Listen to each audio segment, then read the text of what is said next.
اقبال کہندا خطرے دے ویلے تو پتہ لگدا ہے جنا کیڑا سی تے لمما کیڑا بہ کے بن گئے، اور تم کہتے ہو تہذیبوں کے ٹکراؤ، حضور تو آئے ہی تہذیبوں کے ٹکراؤ کے لیے ہیں۔ تہذیبیں نہیں، حضور آ گئے، ہم ان تہذیبوں پر تھوکتے بھی نہیں ہیں جن کو تم تہذیب کہتے ہو۔ جن کو اپنی ماں اور بہن کا پتہ نہیں ہے وہ کون سی تہذیب ہے؟ ہاں جی، جن کو خنزیر اور بکری کے فرق کا پتہ نہیں ہے وہ کون سی تہذیب ہے؟ بزدلو، جو دین کی ترجمانی نہیں ہوتی تو پھر ایسے لوگوں کو میدان میں لاؤ جو دین کی ترجمانی کر سکے۔ دین کے لبادے بھی اوڑے ہوئے اور جناب بڑے بڑے جبے اور دستاریں بھی تم نے پہنی ہوئی ہیں، اور حضور کی عزت پر بات نہیں کر سکتے تم، اور تمہاری یہ عزتیں کس کے لیے ہیں؟ سنو، یہ سارے بہت سارے لوگوں کے مرید ہوتے ہیں اور میرے بارے میں پھر کہتے ہیں آپ نے ہمارے پیر کے بارے میں، میں تو پیر فقیر کے بارے میں بات کرتا ہی نہیں ہوں۔ داتا صاحب کتنے بڑے پیر ہیں۔ داتا صاحب نے پتہ ہے کیا لکھا؟ ولی کی ساری زندگی نبی کے ایک سانس کے برابر نہیں ہے۔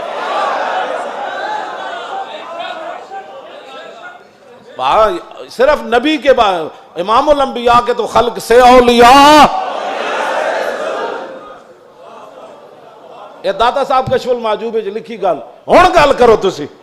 جدوں حضور دی عزت دی گل آوے تے پھر کھڑا کوئی نہ ہوئے، پھر وہ پیر ہے، تے پھر اپنی جاناں بچائے تے اپنے جناب ادارے بچائے تے اپنے خانقاہاں بچائے۔ رسول اللہ کی تو سانس کی بھی کروڑوں حصے کرو نا، پھر بھی اس کی ساری زندگی اس کے برابر نہیں ہو سکتی، کروڑویں حصے کے بھی۔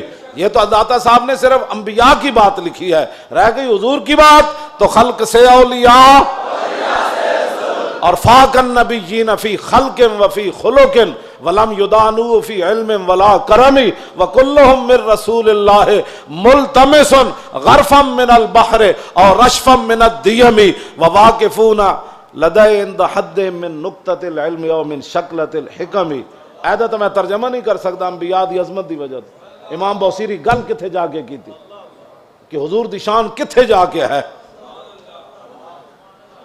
فرمایا سارے انبیاء اور رسل حضور سے یہ عرض کرتے رہے کہ حضور اپنے کرم کا ایک چھینٹا ہمیں بھی عطا فرما۔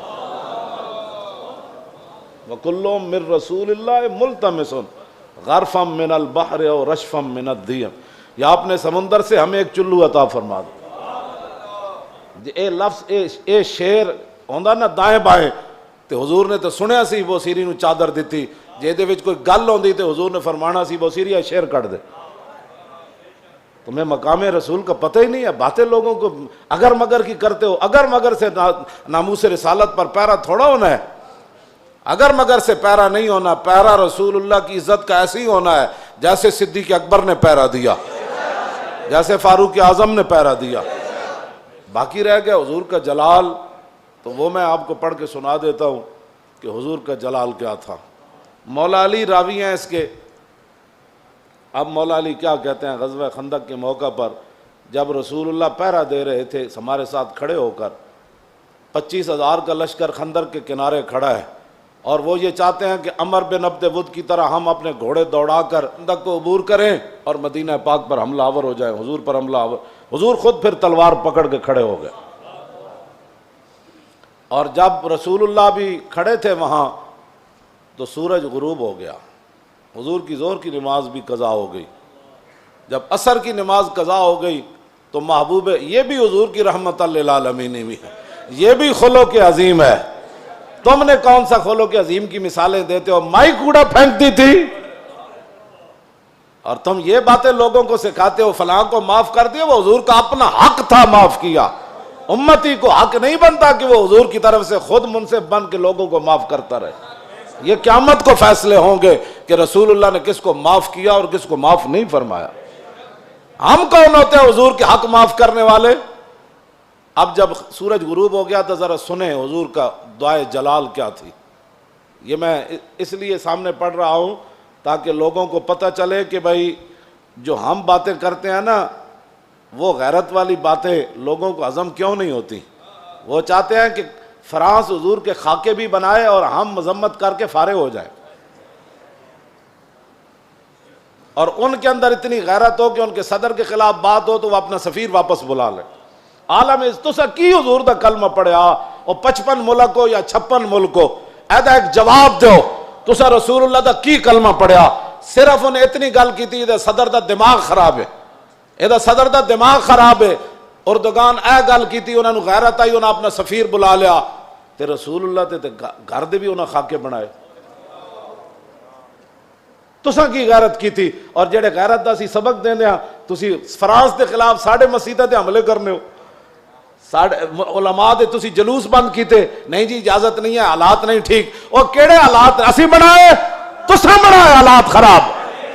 تساں یہود و نصارہ دی ایجنٹی کی تھی، تساں چوڑی بار بھیجی اور تساں چوڑی بار بھیجی، اور پھر تم نے اس پر فخر بھی کیا، تم نے اس پر فخر بھی کیا. ہمیں حضور کی غلامی پر بھی فخر ہے اور ممتاز قادری کے عمل پر بھی فخر ہے، غازی ظہیر کے عمل پر بھی فخر ہے، اور غازی عبداللہ کے عمل پر بھی فخر ہے کہ اس نے گستاخ کو پکڑ کر ایسے گردن کاٹ دی، اس پر بھی ہمیں فخر ہے. اور فرانس کے اندر جو کچھ مسلمان اپنی بساط کے مطابق گستاخان کے خلاف کر رہے ہیں ہمیں اس پر بھی فخر ہے، ہمیں اس پر بھی فخر ہے، ہمیں اس پر فخر ہے. ہم ان کے ساتھ ہیں. تم گستاخ کو چھوڑ کر کہتے ایک چھوٹے سے گروہ تھا اور ہم نے اس کو اندر کر دیا اور چوڑی کو چھوڑ دیا. تم نے اس پر فخر ہے اور اس فخر پر قائم رہنا. دنیا میں بھی قائم رہنا ہے تم نے اور قبر میں بھی قائم رہنا ہے. کل حشر میں بھی تم نے اس پر قائم رہنا ہے. اور ہم دنیا میں بھی قائم کھڑے ہیں کہ ممتاز قادری کے ساتھ کھڑے ہیں، ہم تمام غازیان اسلام کے ساتھ کھڑے ہیں، ہاں جی تمام محافظان ناموس رسالت کے ساتھ کھڑے ہیں. ہمیں اس پر فخر ہے اور ہم کل قبر کے اندر بھی ہمیں اس پر فخر ہے، اور کل قیامت والے دن تو پھر بات ہی رسول اللہ کی ہے. حضور کا جلال دیکھیں،